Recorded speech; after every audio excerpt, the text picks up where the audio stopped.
Welcome to 2025 IPL. Final గా అందరూ ఎదురు చూస్తున్న మన ఇండియన్ ప్రీమియర్ లీగ్ అయితే మొదలైంది.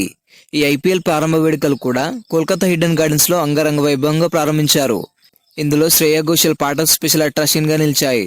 ఆ తర్వాత బాలీవుడ్ అందాల భామ దిశా పటాని తన డాన్సులతో కుర్రాలను ఊపు ఊపేసింది. అది ఎంతలా అంటే తన బోల్డ్ డాన్స్ దెబ్బకి కొద్దిసేపు తన డాన్స్ ని టెలికాస్ట్ ఆపేశారు. ఫ్యామిలీ ఆడియన్స్ ని దృష్టిలో ఉంచుకొని ఇలా చేశారు. ఈ ఒక్క డాన్స్ కి రెమ్యునరేషన్ ఎంతో తెలుసా? అక్షరాల ₹1,00,00,000. ఆ తర్వాత KKR owner Bollywood king Khan అయిన షారుఖ్ ఖాన్, కింగ్ విరాట్ కోహ్లీతో కలిసి కొద్దిసేపు డాన్సులు కూడా వేశారు.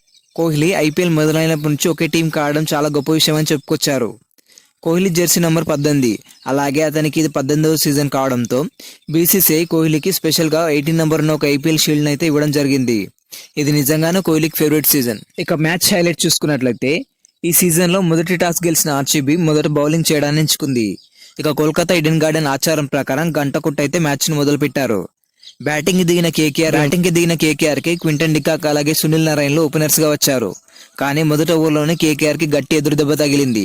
మొదటి ఓవర్లో 5 బంతులు ఆడి 4 పరుగులు చేసిన డికాక్ హాజిల్వుడ్ బౌలింగ్ లో అవుట్ అయ్యాడు. తర్వాత వచ్చిన కెప్టెన్ అజింక్య రహానే రావడంతోనే 200 స్ట్రైక్ రేట్ తో దూకుడుగా ఆడాడు.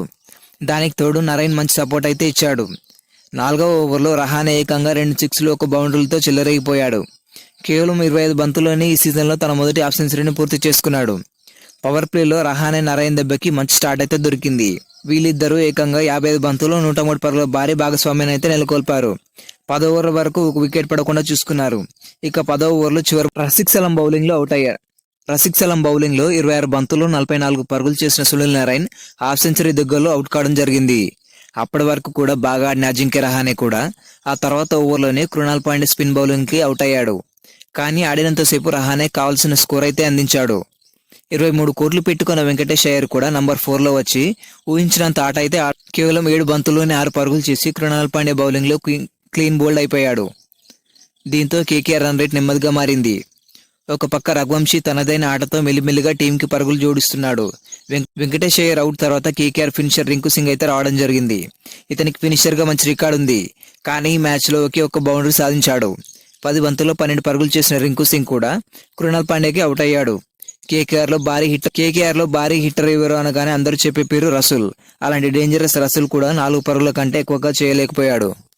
ఇలా కేకేఆర్ వికెట్లు పడుతుండడంతో హిట్టింగ్ చేసే ప్రయత్నంలో రఘువంశీ కూడా 19వ ఓవర్లో అవుట్ అయ్యాడు. 22 బంతులు 30 పరుగులు చేసిన రఘువంశీ ఎస్ దయాల్ బౌలింగ్ లో అవుట్ అయ్యాడు.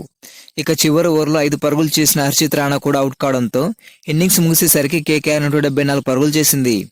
ఇక మ్యాచ్ లో ఆర్సీబీ బౌలర్స్ లో కృణాల్ పాండ్యా 3 వికెట్లు, హాజిల్వుడ్ 2 వికెట్లు, సుయాష్ శర్మ, సలాం, ఎస్ దయాల్ చెరో వికెట్ తీసుకున్నారు. రెండవ ఇన్నింగ్ లో 175 పరుగుల భారీ లక్ష్య ఛేదనకు దిగిన ఆర్సీబీకి Phil Salt and Virat Kohli openers గా వచ్చారు. వీళ్ళిద్దరూ కూడా చాలా వేగంగా ఆడుతూ పరుగులు వరద ప్రారించారు. ఐపీఎల్లో సాల్ట్ ఫామ్ ఎలా ఉంటుందో మనకు అందరికీ తెలుసు. మొదటి ఓవర్ నుంచి స్పిన్నర్ అండ్ ఫాస్ట్ బౌలర్ అని తేడా లేకుండా ఉతికారేశారు. ప్రతి ఓవర్లో కూడా 6లు బౌండరీలతో దుమ్ము దులిపేశారు. కేవలం పవర్ ప్లేలోనే 79 పరుగులు సాధించారు. ఇందులో ఫిల్ సాల్ట్ కేవలం 25 బంతుల్లోనే హాఫ్ సెంచరీని కంప్లీట్ చేశాడు. మరోవైపు కోహ్లీ కూడా దూకుడుగా ఆడుతున్నాడు. వీళ్ళిద్దరూ కలిసి 51 బంతులు 95 పరుగుల భాగస్వామ్యం చేకూర్చారు. 31 బంతుల్లో 56 పరుగులు చేసిన ఫిల్ సాల్ట్ వరుణ్ చక్రవర్తి బౌలింగ్ లో అవుట్ అయ్యాడు. ఆ తర్వాత వచ్చిన దేవదత్ పడికల్ చాలా రోజుల తర్వాత ఆర్సీబీలోకి కంబ్యాక్ చేశాడు. కానీ ఈ అవకాశాన్ని పూర్తిగా వినియోగించుకోలేకపోయాడు. 10 బంతుల్లో 10 పరుగులు చేసి సునీల్ నారాయణ్ బౌలింగ్ లో అవుట్ అయ్యాడు. ఆ తర్వాత వచ్చిన కెప్టెన్ పడిడార్ ముందు నుంచి ఉన్న కింగ్ కోహ్లీతో కలిసి టీంని గెలుపంచల వరకు తీసుకెళ్లారు. ఈ మ్యాచ్ లో 30 బంతుల్లో 53 పరుగులు చేసిన కోహ్లీ ఈ హాఫ్ సెంచరీతో ఐపీఎల్లో 56వ హాఫ్ సెంచరీ చేసిన ప్లేయర్ గా నిలిచాడు. మరోపక్క కెప్టెన్ రజిత్ పటిడార్ స్పిన్నర్లపై 6ల బౌండరీలతో విరుచుకుపడ్డాడు. కేవలం 16 బంతుల్లోనే 5 బౌండరీలు 1 సిక్స్లతో 34 పరుగులు చేశాడు. ఆ వెంటనే వైభవ్ వరవర బౌలింగ్ లో అవుట్ అయ్యాడు. ఆ తర్వాత ఫినిషర్ గా వచ్చిన లియామ్ లివింగ్స్టోన్ 5 బంతుల్లో 15 పరుగులు చేసి టీంని గెలిపించాడు. ఈ మ్యాచ్ లో కోహ్లీ 59 పరుగులతో నాట్అవుట్ గా నిలిచాడు. 3 ఓవర్లు మిగిలి ఉండగానే 177 పరుగులు చేసి ఆర్సీబీ తన మొదటి విజయాన్ని అయితే ఖాతాలో వేసుకుంది. దాదాపుగా 7 వికెట్ల తేడాతో కేకేఆర్ ను ఓడించింది. ఈ మ్యాచ్ లో కేకేఆర్ బౌలర్లు పూర్తిగా తేలిపోయారు. వికెట్లు తీయడంలో విఫలమైపోయారు. ఇన్నింగ్ లో అరోరా, చక్రవర్తి, సునీల్ నారాయణ్ తల వికెట్ తీసుకున్నారు.